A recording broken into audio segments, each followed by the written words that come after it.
Welcome back, everyone. It is Monday, and we get to listen to Cristy Watson. Yes, Cristy Watson. She is an established young adults writer. She is an author, and she has been sharing for the last several Mondays a book called Living Rough. She's done chapter 1, chapter 2, and today she gets to do chapter 3. So welcome back to the My Kids Locker COVID-19 Ed podcast. Okay, well, without further ado, I'm going to let Cristy Watson share with you Chapter 3 of Living Rough.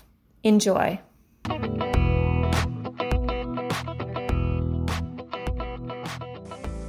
Living Rough, Chapter 3.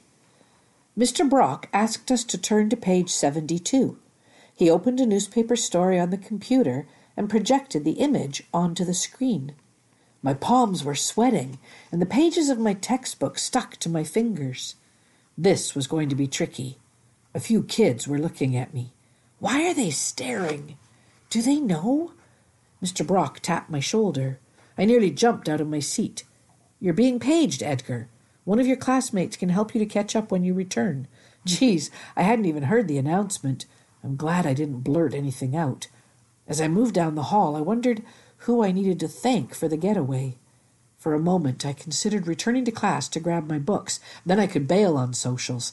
But I figured Mr. Brock would wonder why I was back so quickly. So I headed toward the office, where I found Ina waiting for me. "What's wrong?" I asked. "Go home." "I go home." "You have to go home, but school isn't over." "Her parents are here. They have to sign some paperwork, and Ina needs to be with them." The secretary pointed to the door leading outside. I could see a silver Buick waiting with its engine running. "I tell you I go home.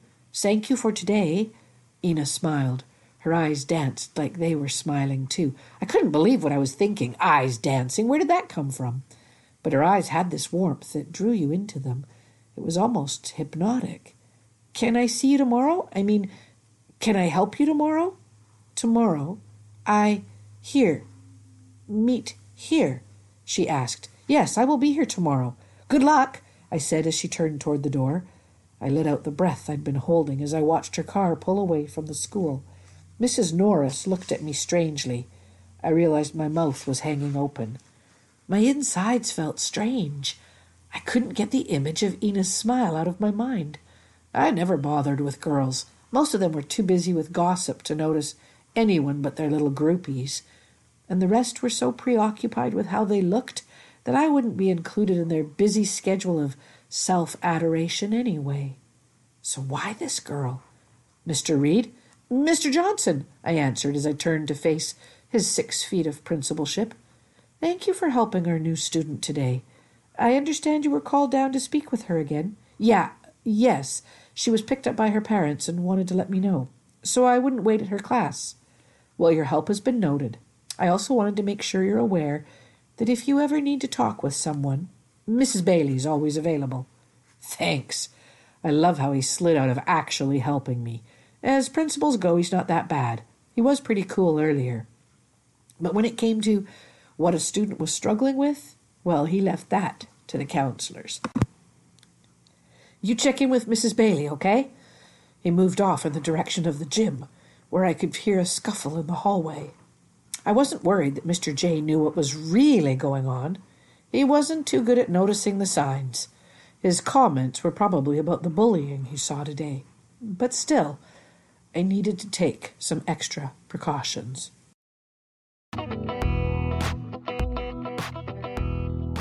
Well, that was it. Chapter 3.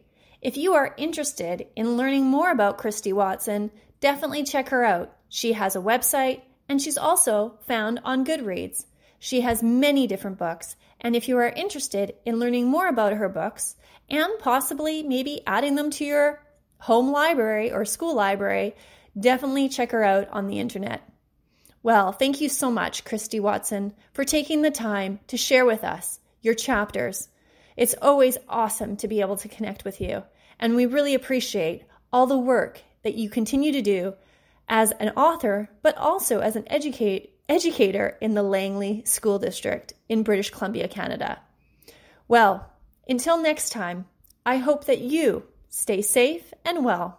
And remember, less screens, listen, create, and innovate.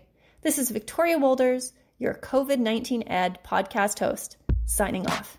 Until next time, stay safe.